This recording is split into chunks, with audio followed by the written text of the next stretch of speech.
Bismillahirrahmanirrahim. Assalamualaikum warahmatullahi wabarakatuh. Bismillahirrahmanirrahim. Alhamdulillahi rabbil alamin. Wassalatu wassalamu ala sayyidina wa maulana wa syafi'ina wa habibina Muhammad afdolil anbiya'i wa khatamil mursalin wa ala alihi wa sahbihi wa man tabi'ahu bi ihsan min yaumina hadha ila yaumin nahdati waddin. Ashabal fadilah, hadratil muhtaramin, sadatanal ulama wal masyayikh, ashabal ma'ahid, ashabat turuqis sufiyah al mu'tabarah an nahdiyah, para tokoh masyarakat yang hadir, sadati wa sayyidati, anisati, ashabi wa zumalai, abnai wa banati, ayyuhal hudur. Alhamdulillah, pagi hari ini saya bisa silatul arham dengan masyarakat. Rasulullah sallallahu alaihi wasallam diutus oleh Allah agar membangun bangsa Arab. Bangsa Arab waktu itu 15 abad yang lalu bangsa yang jahiliyah. Dari sisi peradaban nol, tidak ada pendidikan, tidak ada sekolah, tidak ada pesantren, tidak ada madrasah zaman samanten.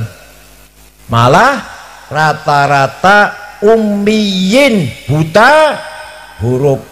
Rasulullah piyambak buta huruf. Rasulullah sendiri buta huruf, tidak bisa baca, tidak bisa menulis. Dari sisi agama, orang Arab waktu itu dolalim mubin, sangat sesat. Kenapa?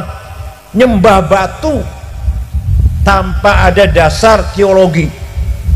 Beda dengan orang Hindu, orang Buddha, nyembah batu tapi punya dasar teologi, punya kitab suci, Mahafad Gita, Rigveda, Upanishad, ada dasar wahyunya. Soal kita setuju apa enggak masalah lain. Tapi mereka orang Hindu Buddha punya kitab suci. Kalau orang Arab waktu itu zaman Rasulullah diutus, nyembah watu, tidak punya kitab suci, nggak ada. Orang ngerti wahyu, orang ngerti kitab suci, orang ngerti Gusti Allah berarti ngerti. Nah, Kanjeng Nabi diperintahkan oleh Allah agar membangun masyarakat yang seperti itu.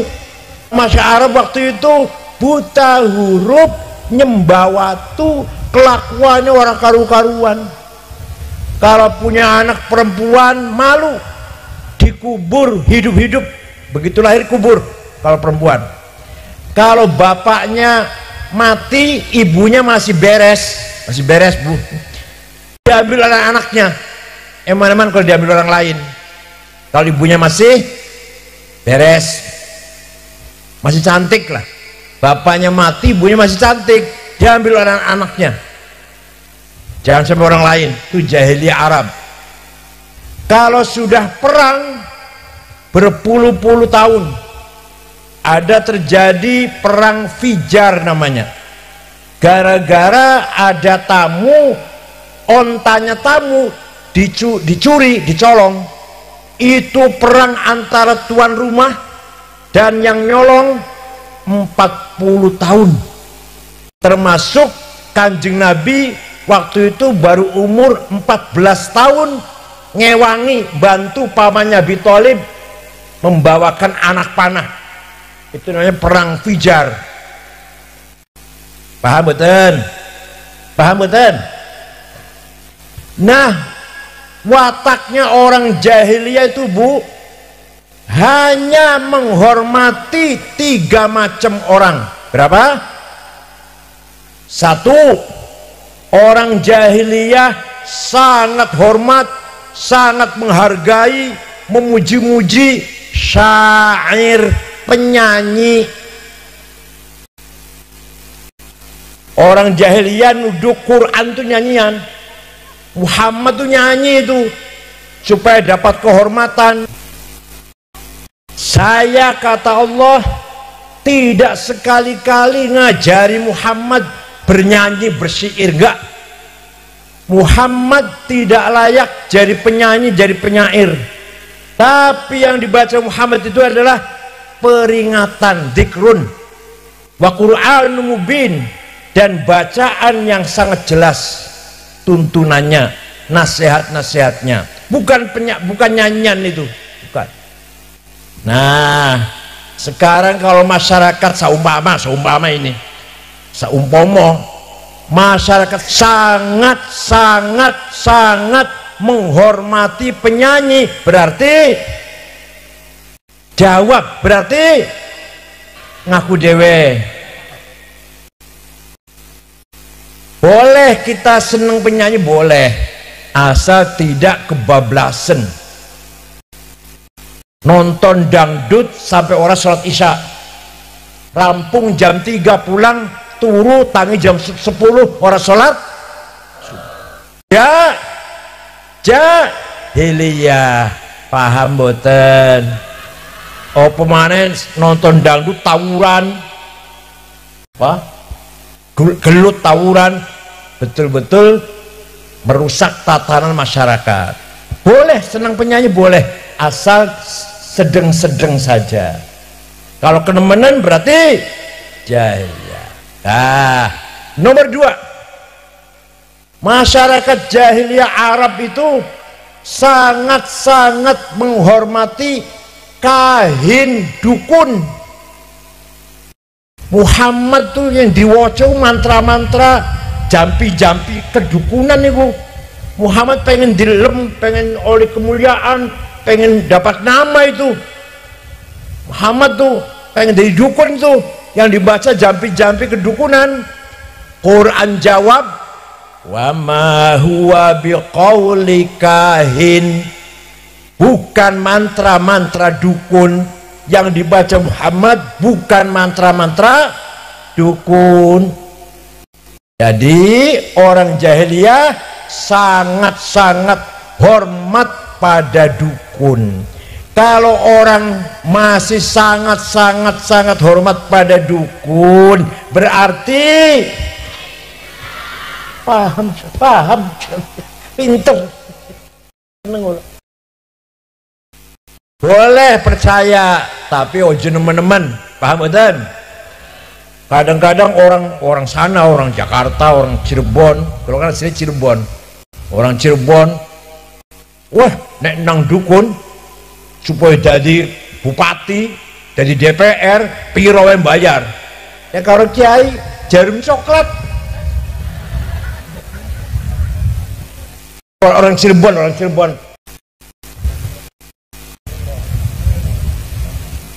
Betul. Nek ngundang penyanyi 5 lagu 50 juta, berani asal datang. Inul ngebor 50 juta 5 lagu. Nek ngundang kiai boten kula. Yang terakhir, orang Arab jahiliyah sangat hormat kepada sahir, tukang santet, dukun santet. Ditakuti orang jahiliyah, dihormati itu. Itu Muhammad tuh yang dibaca tuh sihir itu. Yang dibaca Muhammad tuh pengen mulia, pengen dihormati orang itu. Quran jawab, mereka berkata, wa yaquluna in hadza illa sihrum mubin. Sing diwaca Muhammad iku jampi-jampi sihir, kata orang Arab. Quran jawab, wa ma yantiqu 'anil hawa in huwa illa wahyu yuha. Sing diwaca Muhammad bukan karangannya sendiri, bukan dari dirinya, bukan dapat belajar dari ustadz, bukan dapat ngaji dari kiai, bukan sihir, bukan perdukunan, bukan nyanyian, tapi dibaca Muhammad in huwa illa wahyu yuha, wahyu dari Gusti Allah, bukan karangannya Muhammad, bukan dapat belajar ngaji dari ustadz, dari kiai, enggak. Nabi Muhammad sendiri enggak bisa apa-apa, tapi yang dapat wahyu ya melebihi yang sekolah, melebihi yang ngaji. Pada awalnya kalau nggak dapat wahyu, Nabi Muhammad ya buta huruf. Dah. Kemudian Nabi Muhammad diperintah oleh Allah membangun masyarakat Arab yang jahiliyah tadi. Gimana caranya? Pertama, sampaikan Al-Quran kepada masyarakat. Huwallazi ba'atha fil ummiyina rasulan minhum yatlu alaihim ayatih wa yuzakkihim wa yu'allimuhumul kitaba wal hikmah wa in kanu min qablu lafi dhalalin mubin. Muhammad yatlu alaihim ayatih, biar kula suarane enak biyen Bu. Saniki umur kula 71. Insyaallah. Putu 10. Dikira masih nom ya. 70 setunggal kula niki. 7 dosa setunggal. Cucu udah 10. Lagi mlaku 71. Jadi sing samun 70. Allah perintah kepada Muhammad cara membangun masyarakat jahiliyah Arab. Pertama kali sampaikan kepada mereka yatlu alaihim ayatih, ayat-ayat Al-Qur'an. Orang Arab kaget mendengar Al-Quran Bu. Muhammad belajar dari mana ini? Bahasanya indah, isinya dari segi tarikh sejarah mawon orang sudah bingung. Muhammad bisa cerita Nabi Adam, Ibu Hawa di sorga, kemudian melanggar larangan Allah, diusir dari sorga, turun ke bumi. Kondiku ngerti seperti itu dari mana Muhammad? Orang tahu ngajar, tahu sekolah, orang tahu mondok. Nabi Nuh banjir topan, semua tenggelam kecuali yang naik perahu bersama Nabi Nuh 80 orang. Dari mana Muhammad tahu cerita itu? Orang tahu belajar, tahu moco. Nabi Ibrahim dibakar kalau Raja Nabucodonosor Namrud, orang mempan dibakar, orang popo. Dari mana Muhammad cerita itu? Nabi Lut kaumnya dibalik, buminya dibalik. Kaum Samud, kaum Ad, Nabi Hud, Nabi Soleh diceritakan yang Quran kabeh oleh Kanjeng Nabi Muhammad. Dari mana itu? Nabi Musa tongkatnya ajaib, bisa dipukulkan Laut Merah jadi jalan tol. Nabi Isa iso ngobati wong sakit, orang lumpuh, orang buta, waras, diusap-usap kalau Nabi Isa. Dari mana itu Muhammad belajar itu? Gitu loh. Orang Arab tercengang. Maka banyak sekali orang masuk Islam karena mendengarkan bacaan Al-Qur'an. Jadi ngene maca Al-Qur'an tambah mantep boten imane napa malah angob.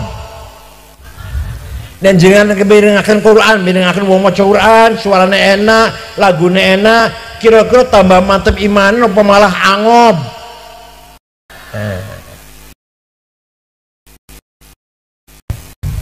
Ada orang yang menolak, banyak.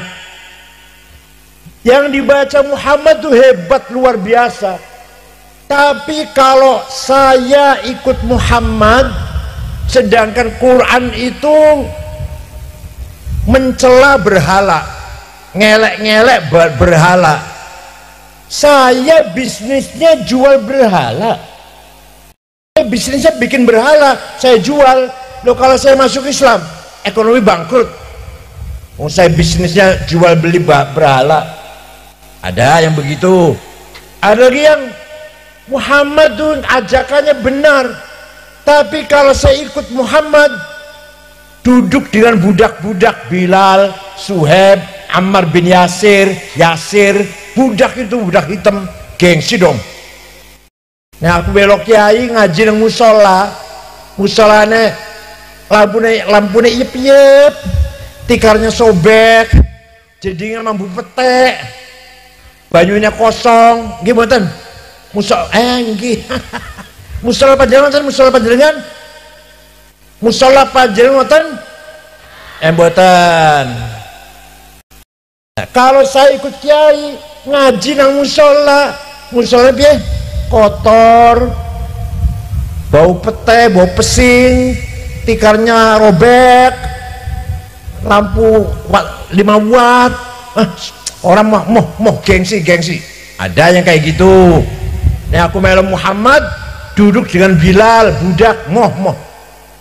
Ada lagi, kalau saya ikut Muhammad, ajarannya Muhammad itu haram mateni wong, jangan berzina, haram minum arak, haram berjudi. Wong aku penggawe kaya ngono kok.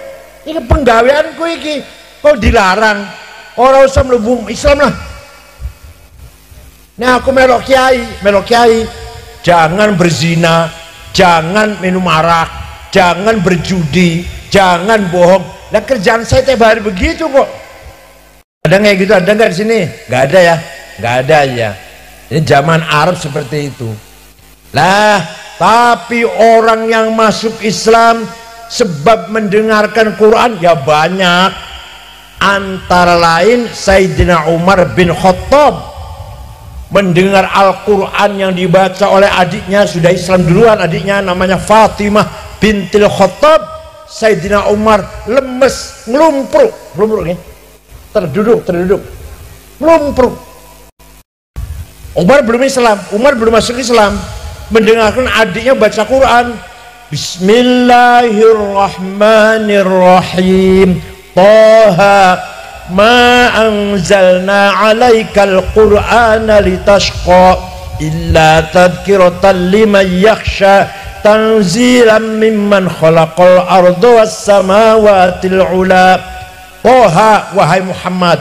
Toha itu salah satu nama Nabi Muhammad. Toha, Muhammad, ma anzalna alaikal qur'ana litashqa, tidak sekali-kali aku turunkan kepadamu Al-Quran untuk membuat kamu cilaka. Illa tadhkiratan liman yakhsha, Quran saya turun kepadamu agar menjadi peringatan bagi orang yang mau diperingatkan.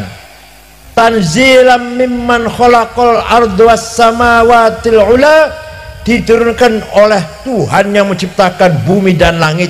Siapa itu Tuhan?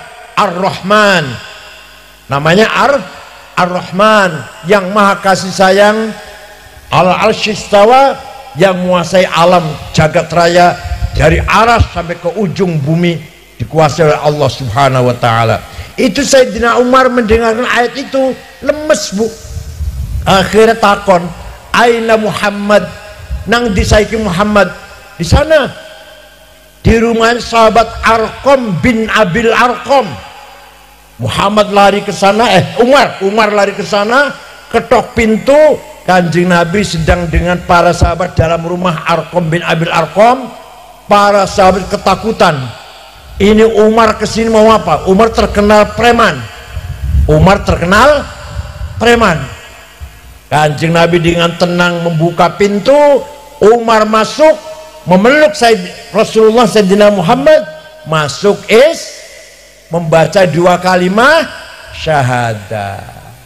Setelah masuk Islam, Umar berkata begini, ya Rasulullah, wahai Rasulullah dan para sahabat, teman-teman, mulai besok sholat ngaji Quran ojo sembunyi, jangan sembunyi di sini, di masjid, di haram, jangan takut, ada saya.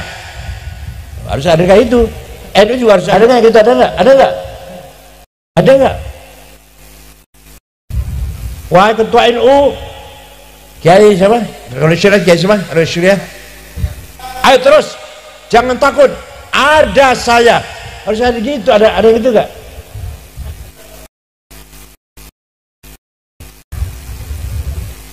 Monggo Rasulullah sholat di masjid terang-terangan, ada saya, jangan takut. Siapa yang ingin jadi janda dan ingin anaknya menjadi yatim, lawan saya. Gitu sama ngomong.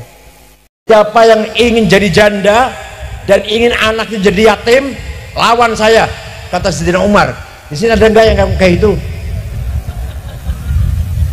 Harus ada, harus ada, harus ada. Oh, alhamdulillah, Sayyidina Umar masuk Islam, Islam menjadi kuat. Wa yuzakihim.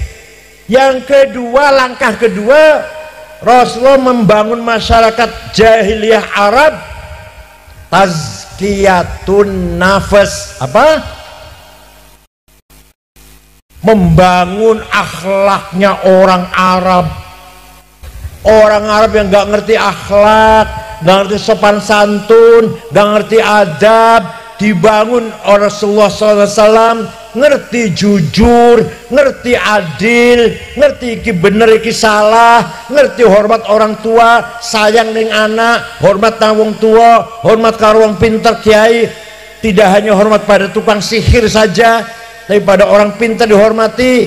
Itu namanya akhlakul karimah. Paham boten? Wa innamal umamul akhlaqu ma baqiyat fa inhum dhahabat akhlaquhum dhahabu. Martabatnya orang tergantung akhlaknya, bukan agamanya. Sehingga angkat panjenengan jadi terkenal baik apa? Contoh negara Afghanistan, mireng jenengan namanya niku 100% muslim. Wong siji mon mboten wonten sing bukan Islam. Semua muslim. 99% Ahlussunnah wal Jamaah, madzhab Hanafi, Tarekat Naqsyabandiyah, 1% Syiah. Terdiri dari 7 suku. Indonesia kan 700 suku, luwih malah. Suku yang besar 30 Indonesia ini. Itu Afghanistan wong Islam itu perang karpe dewe sesama temannya sendiri sudah 40 tahun, semenjak tahun 80. Paten-patenan, bom-boman, sekolah dibom, kantor dibom, pasar dibom, rumah sakit dibom, madrasah dibom, masjid lagi sholat Jumat 2 tahun yang lalu dibom, sing mati 850, sing ngebom wong Islam, sing dibom wong Islam. Presiden namanya Burhanuddin Rabbani, apal Quran presidennya tuh. Presiden Afghanistan apal Quran, Bu. Namanya Burhanuddin Rabbani, dipateni kafir, antek Amerika katanya, antek Amerika, kafir. Bukan antek Amerika, padahal dia moderat lah, dia enggak radikal kayak Taliban. Dipateni. Negara Afghanistan agamanya Islam semua, tapi akhlaknya hancur, akhlaknya rusak, paten-patenan, bom-boman. Maulid Nabi dibom, sing mati 55. Ono biduan wadon, penyanyi wadon dibunuh karena perempuan nyanyi itu haram. Jadi nyanyi haram, membunuh gak apa-apa, membunuh gak haram. Nyanyi haram, membunuh gak haram. Ini Afghanistan, akhlaknya bejat. Pengen mereka membantu panjenengan. Orang Islam semua itu, Islam semua itu. Nah, aku Suwang Sulipun Negara Jepang, Bu, negara Jepang, agamanya bukan Islam, bukan Kristen, bukan Yahudi,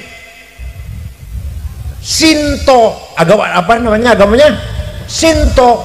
Tapi di Jepang, Bu, tidak ada copet, nggak ada jambret, nggak ada penodong, nggak ada begal, nggak ada maling, tidak ada calo. Di sini ada calo? Di Jepang, betul nonton, di Jepang nggak ada calo itu. Ibu kota Tokyo, Bu, segitu ramainya, nggak ada polisi ngatur mobil, supir tertib dewe-dewe. Kira-kira kalau polisi libur seminggu, teratur buat jalan kira-kira. Tidak ada pejabat korupsi. Bukan wedin rokok. Wong Jepang orang ngerti rokok. Bukan takut dosa. Orang Jepang nggak ngerti dosa. Apa? Malu. Malu itu akhlak. Kalau saya korupsi, ketahuan, istri malu, anak, mantu, ayah ibu, mertua, tuh yang ditakuti orang Jepang, malu, bukan ngerti rokok. Orang ngerti rokok orang Jepang, orang ngerti rokok itu apa? Insya Allah, itu Jepang. Saya pernah pergi ke Australia, Bu, tahun 2012, selawas, dengan istri saya, muter-muter 6 kota. Terakhir di kota Sydney, badai wangsul besok. Hari ini ceramah di masjid di Sydney. Masjid itu tadinya gereja, jadi masjid sekarang. Selesai ceramah, saya belanja oleh-oleh, kaos, ya baju, oleh-oleh. Dapat 1 kardus, bawa ke hotel, beresin. Saya cari HP saya, nggak ada. HP hilang. Ya silang ya wis lah. Konan Jakarta tuku maneh, saya sumulit tukuman Jakarta. Jam 10 malam saya mau tidur, ada orang ngetok pintu gawe hotel dan ada anak laki-laki bawa HP saya. Ini HP-nya Bapak tertinggal di toko saya. Orang Australia itu, Bu, orang non muslim itu orangnya, Kristen, orang Kristen. Kira-kira ada HP ketinggalan warung, terus pundi?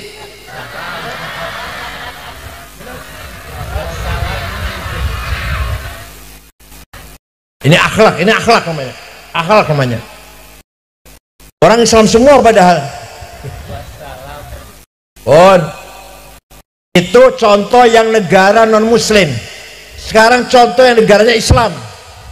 Kulo nate pergi ke negara Mali, Afrika Barat, 21 jam dengan 6 ormas Muhammadiyah, Al-Irsyad, Wasliyah, 6 ormas Islam. Di kota ibu kota Tembakto namanya, Bu, tidak ada rumah dikunci pintunya, tidak ada rumah dikunci jendelanya, tidak ada mobil masuk garasi, tidak ada sepeda motor disimpan di dalam rumah. Sepeda motor ditinggal di halaman, kuncinya masih gantung. Kira-kira di sini sepeda motor ning halaman, kuncinya masih gantung, ditinggal sare, kira-kira.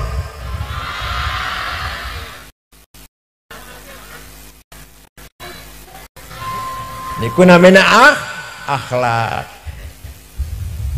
Di ibu kota Mali, Tembakto, aman, Bu, aman. Sepeda motor ditinggal ning latar, kuncinya masih gantung, aman. Coba ya. Nanti malam coba nggih di kota dicoba.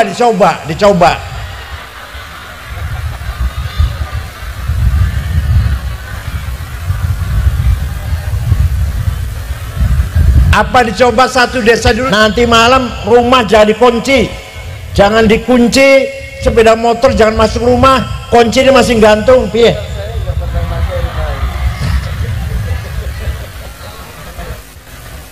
Itu namanya akhlak.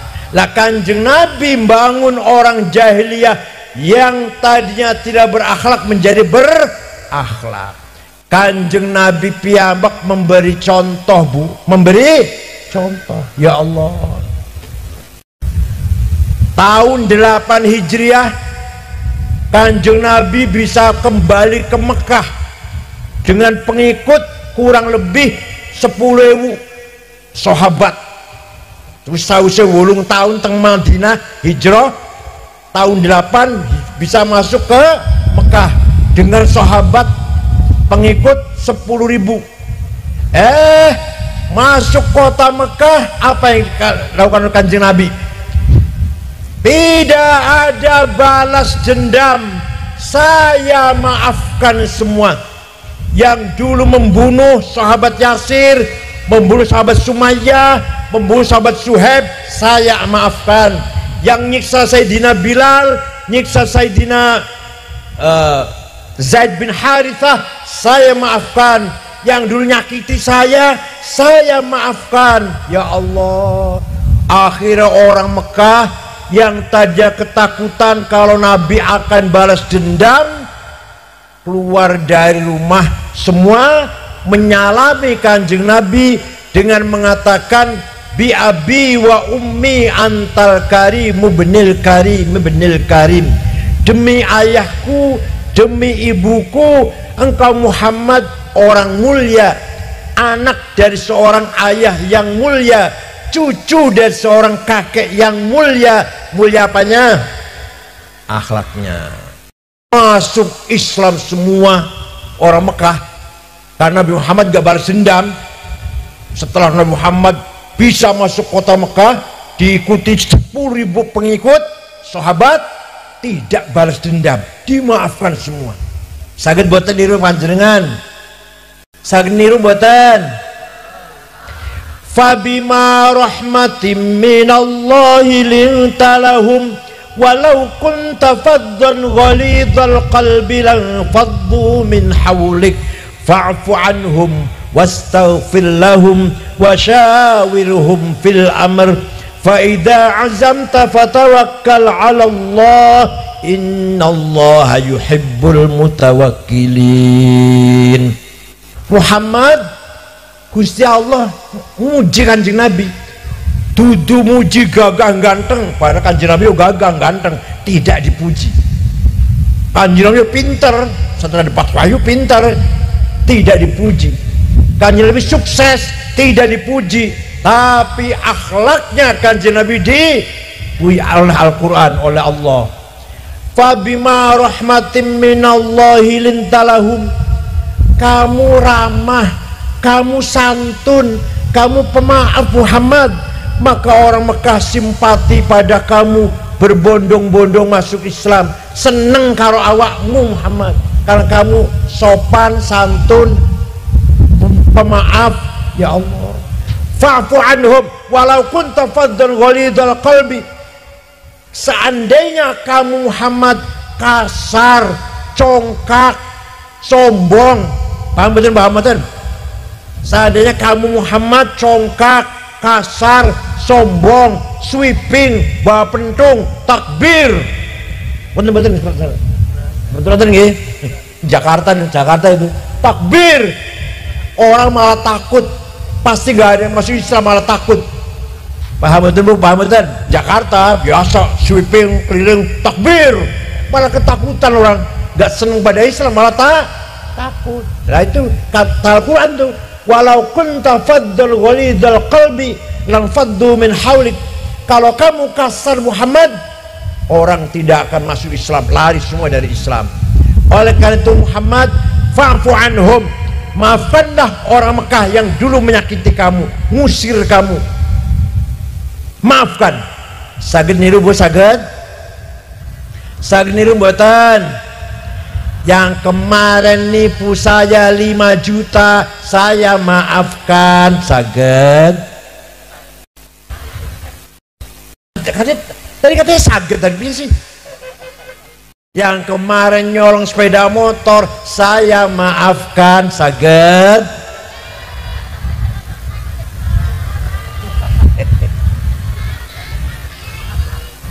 Boten hanya fa'fu anhum, wastaghfir lahum, mintakan pangapura kalau Gusti Allah untuk orang itu, orang-orang Mekah, untuk orang Mekah. Wastaghfir lahum, orang Mekah yang tadinya anti Muhammad, nyakiti, bunuh sahabat Sumayyah, sahabat Yasir, sahabat Suhaib, nyiksa Sayyidina Bilal, mintakan ampun kepada Allah. Sakit panjenengan? Orang jawab, sakit panjenengan? Sing nyolong sepeda motor awake dhewe, ya Allah, muga-muga diampura dosane, ya Allah. Saged.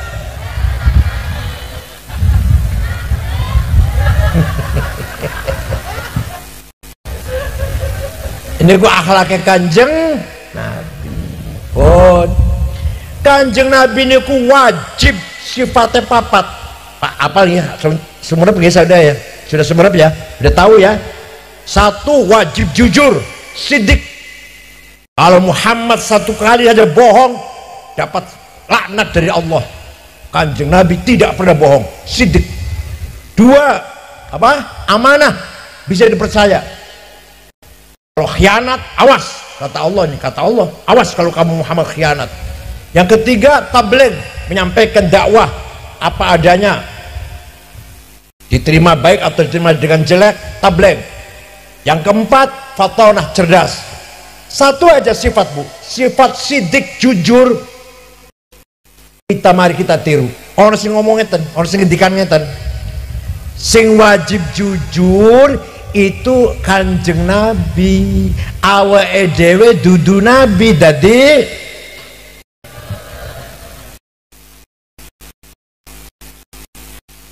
Kanjeng Nabi wajib jujur, umat juga wajib. Walawittaba'al haqqu wa ahwaahum la fasadatis samawati wal ardu wa man fihin.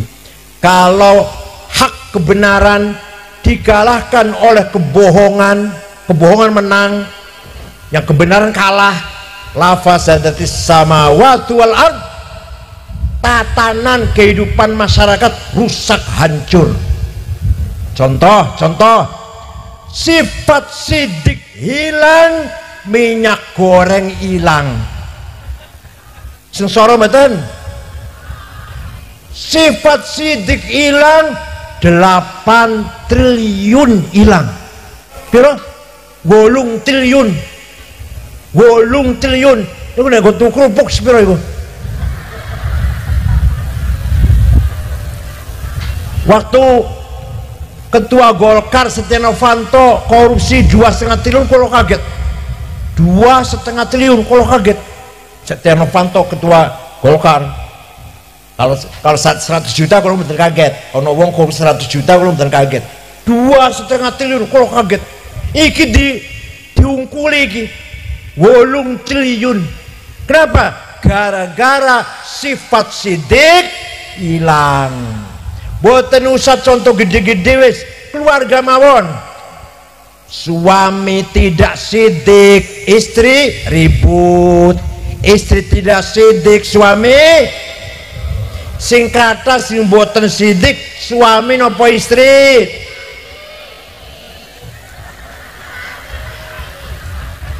Betul, kalau tak takon bapak-bapak nih, bapaknya ado ya.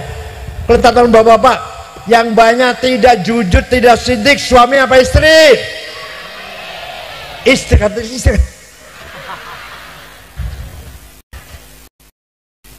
Kata ibu-ibu yang banyak tidak jujur suami, kata suami yang tidak jujur istri. Berarti nggak ada yang jujur ini. Ya Allah, monggo, mari kita mulai hari ini kita berakhlak. Percuma baca Quran, kan tadi yatlu alim ayati kan, mau Quran yatlu alaihim ayati wa yuzakkihim. Setelah kita baca Quran harus membangun akhlakul karimah. Siap, jujur, sidik, dengan suami nggak pernah bohong, dengan istri nggak pernah bohong.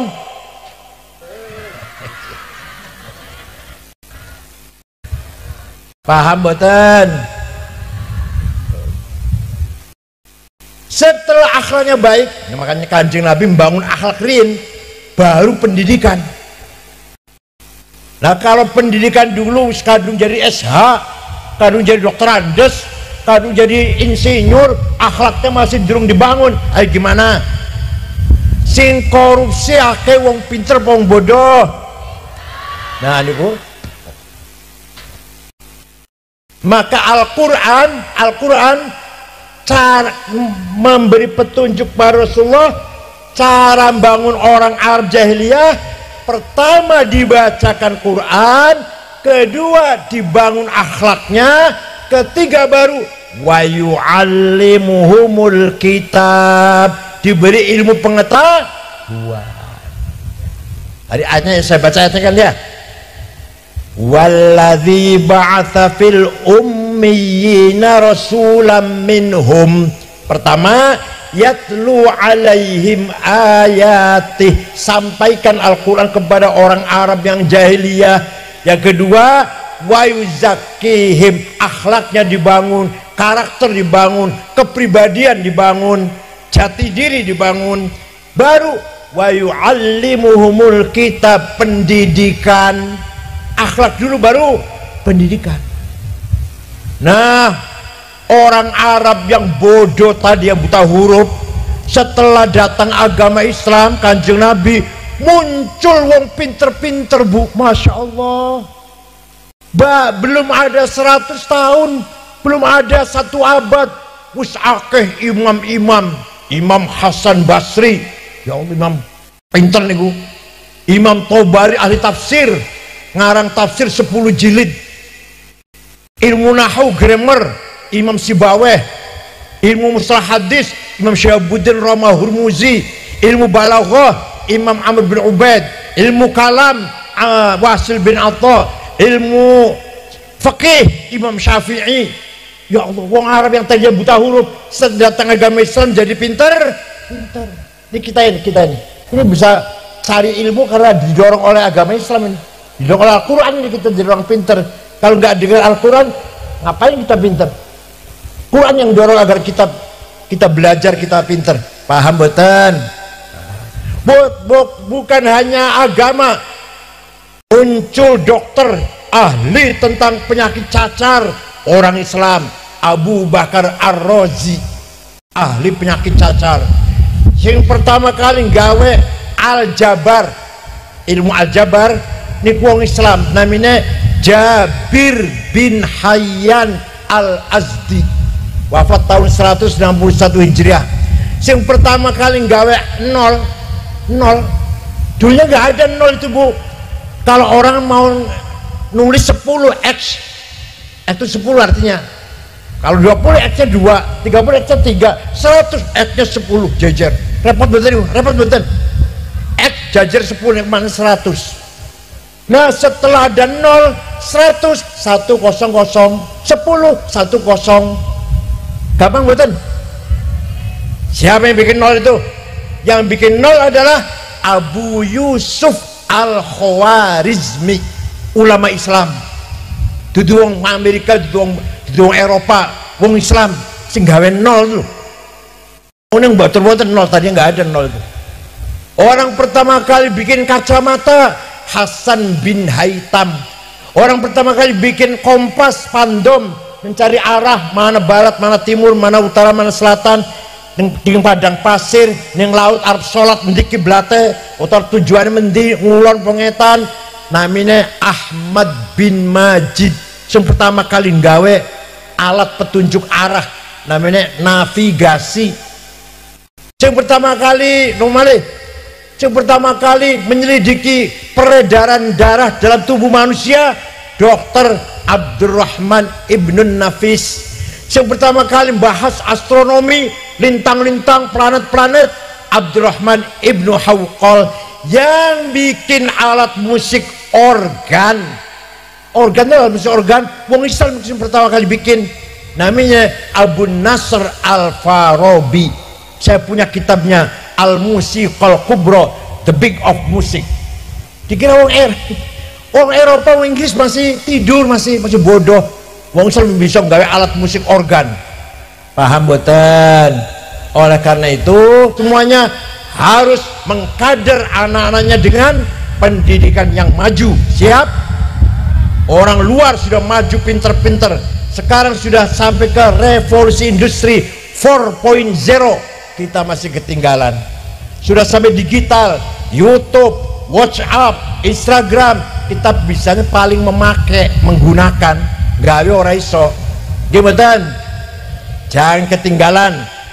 Generasi yang akan datang, anak kecil ini harus jadi orang pintar semuanya. Anak panjenengan, putu panjenengan. Siap? Wa yu'allimuhumul kitab. Ayo, pendidikan dimajukan. Pesantren, monggo. Pesantren pun harus dilengkapi. Ada SMP-nya, ada SMA-nya di pesantren. Supaya biar, supaya alumni pesantren tidak minder, tidak kecil hati. Kalau nggak ngerti matematik, nggak ngerti bahasa Inggris, minder. Oleh karena itu di pesantren ngaji dan ada sekolahan SMA-nya. Betul nggih? Ada pendidikan umum supaya percaya diri si alumni ini. Walhasil membangun generasi yang berpendidikan cerdas, wajib hukumnya. Wa yu'allimuhumul kitab. Belum cukup, satu lagi. Kanjeng Nabi membangun masyarakat Arab sudah sampai ilmu nih, belum cukup, satu lagi. Wal hikmah. Apa? Hatinya dibangun, hatinya dibersihkan, maka akan dapat nurun mubasyir yakdifullah ala qalbi man yasha. Akan mendapatkan sinar dari Gusti Allah langsung. Orang hatinya bersih akan mendapatkan sinar dari Gusti Allah, direct illumination from Allah ala qalbi man yasha. Siap panjenengan? Siap betul panjenengan? Mari atine kita kosongkan dari muhlikat, ektas negatif yang merusak kehidupan kita. Ayo, siap betul? Siap? Satu, buang rasa takabur sombong. Saged. Buang rasa dendam dan hasud iri. Saged. Orang pakai Jawa sih. Buang suudzon, buruk sangka. Saged. Buang adawah, permusuhan sesama orang Islam. Bisa. Buang bagdo, benci dengan orang, benci sengit karo geting karo wong. Saged dibuang. Kalau panjenengan bisa buang itu semua muhlikat, maka insya Allah akan dapat cahaya dari Allah langsung. Namanya apa namanya itu? Apa namanya? Hikmah. Apa namanya? Contoh niki. Gus Dur baru operasi kepalanya, yang dioperasi kepalanya, sarafnya dulu. Lagi istirahat di kamar itu orang 5. Saya, Pak Muhammad Iskandar, Saifullah Yusuf, sekarang Sekjen PBNU, Pak Cakrawardaya, Menteri Koperasi, Pak Haji Wisnu, Ketua Golkar Jawa Tengah ya, Ketua Golkar Jawa Tengah Haji Wisnu. Kita ada orang 5 ada kamar. Gus Dur lagi setengah tidur lah, istirahat. Tiba-tiba Gus Dur duduk ngendikan ngeten, mengko aku bakal dadi presiden. Kita orang 5 ini kaget, nangis. Ini Gus Dur udah konslet ini. Ngigau apa? Ngomong ngawur. Ngelendur. Wis konslet ini. Bukti dari presiden batan. Bukti dari presiden batan. Siapa yang ngasih tahu? Kiai siapa? Ustadz siapa yang ngasih tahu? Bukan dari ustadz, bukan dari kiai, dari Allah. Namanya hikmah namanya. Suatu hari gerak badan jogging. Gus Dur 8:30 rampung, mampir ke Gerokulo karena rumah saya di rumah Gus Dur itu 100 meter lah. Minta minum air putih, minta roti tawar, sudah dahar minum. AC saya buka, tidur ngorok Bu. Di kursi tidur. Wonten saksinya wonten, kula mboten bohong, wonten saksinya santri kula wonten nungguin. 20 menit bangun ngendikan ngeten. Kang Said mengkonek sampeyan wis umur 56 tahun dadi ketua PBNU. Betul Bu. Saya juga ketua PBNU tahun di Makassar, usia saya 56 tahun. Itu kata siapa Gus Dur itu? Kata siapa itu? Ceritanya sepak bola Prancis Spanyol. Saya Muhammad Iskandar, Saifullah Yusuf nonton TV. Gus Dur betul melihat, meripatnya betul melihat. Mendengarkan, saya mendengarkan. Ini bakalnya 1-0 Prancis menang. Bener 1-0 Prancis menang. Pernah lagi ada seminar judulnya Mengenang Jasa Jenderal Simatupang. Gus Dur datangnya carry apa belakangan dengan saya. Di atas sudah mulai bicara Pak Rudini, mantan Jenderal Rudini, mantan Menteri Dalam Negeri, Romo Muji Sutrisno, tokoh Katolik, Yakub Utomo yang punya Kompas, yang punya koran Kompas. Gus Dur dibawa dulu karena terbelakang betul langsung naik, tidur ngorok kemeringet malah. Begitu dipersilahkan, setelah 3 orang selesai, Gus dipersilahkan naik, saya bangunkan. Gus panjenengan Gus tangi gak naik ke atas, omongane wong telu dikomentari kabeh. Padahal tadi ngorok tadi badan, omongane wong telu ku dikomentari sedoyo. Niku orang yang mendapatkan hikmah. Wonten malih Sayyidina Umar. Sayyidina Umar jadi khalifah, dapat surat dari gubernur Mesir. Gubernur Mesir kirim surat, Amirul Mukminin, Sungai Nil sedang surut. Orang banyune, padahal seluruh Afrika itu sungai cuma satu. Seluruh benua Afrika itu hanya satu Sungai Nil itu. Sungai Nil airnya sedang surut. Dulu sebelum Islam, kalau Sungai Nil surut berarti minta tumbal. Tumbalnya gadis cantik, di panggungnya apa, dipakai emas berlian yang lengkap, dibuang, nanti air datang ditelan air si gadis itu. Sekarang bagaimana sudah Islam ini?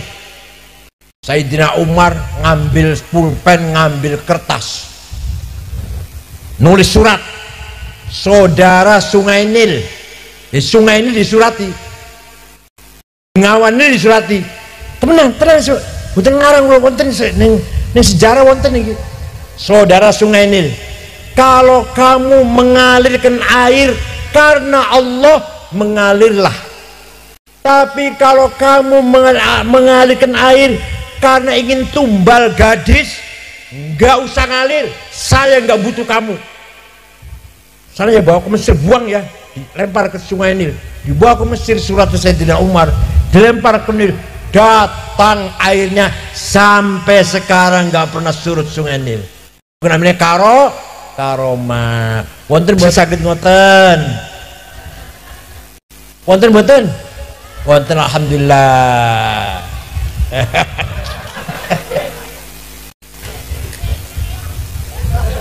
Dari Kanjeng Nabi niku bangun wong Arab yang tadinya jahiliyah, satu bisa baca Quran dan paham Quran, dua akhlaknya mulia, tiga menguasai ilmu pengetahuan cerdas-cerdas, lima ahli hikmah ma'rifat, atine padang bersih. Muga-muga juga seperti itu. Ngoten nggih. Monggo kita bismillahirrahmanirrahim, niat kita urip niki ibadah dateng Gusti. Ibadah ada dua, ada ibadah mahdhah individual, apa? Salat, puasa, baca Quran.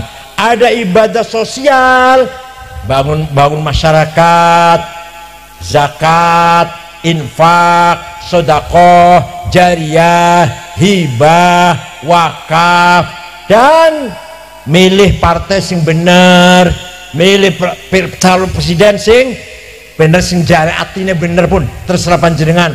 Itu namanya ibadah namanya. Jangan karena uang, jangan karena diintimidasi, ditakut-takutin, tapi bener-bener dari hati panjenengan. Moga-moga kita semua ala barakatillah, asal nyata ibadah. Betul namun sholat, ibadah ini betul namun sholat. Bangun masyarakat yang solid, masyarakat yang kompak, rukun, akur, itu juga ibadah. Akur buatan terutama warga NU, terutama wabil khusus warga NU muslimat fatayat, akur buatan orang tahu tukaran, alhamdulillah. Orang tahu cerewet-rewel bawel, betul tahu bentak-bentak suaminya nggak pernah, alhamdulillah. Monggo sing ngakur nggih nurut apa kata ulama, apa kata kiai, wonten nggih, apa kata kiai, apa kata ulama, monggo. Waktu Nabi Ibrahim dibakar, paham? Waktu Nabi Ibrahim dibakar kali Namrud, semua binatang-binatang memadamkan air, nyirep api, semua binatang ambil air, siramkan. Semut melok, cari air satu titik semprotakan, diguyu karo binatang-binatang sing gede, diguyu karo gajah, karo binatang lain. Opo kamu semut, opo artinya kamu setetes air? Jawab semut, bukan masalah setetes atau seember, tapi yang jelas menunjukkan saya pihak Ibrahim. Saya berada di pihak mana? Jadi semut ngomong aku bersama Ibrahim, tidak bersama Namrud. Walaupun nggawa air cuma berapa? Satu tetes. Panjenengan sami mawon. Paham boten? Begitu pula nanti suara satu. Apa sih suara satu? Jangan golput, jangan. Suara satu penting, menunjukkan saya berada bersama kiai, berada para ulama. Ngoten paham boten? Boten kampanye, tapi mari kita sukseskan agenda politik nasional, agenda pilihan umum kita sukseskan. Nah, siapa yang dipilih, monggo panjenengan nurut apa kata para kiai, para ulama. Ngoten boten? Muga-muga wonten manfaatipun apa yang saya sampaikan. Ala barakatillah, yahfadkum minal ahati wal afat, wa yakhudh bi aydikum lima fihi shalah wal khair wal barakah, antum wa auladukum jami'an minad dunya ilal akhirah, amin ya rabbal alamin. Syukran wa dumtum fil khair barakati wan najah, wallahu fiqakum at-tariq. Wassalamualaikum warahmatullahi wabarakatuh.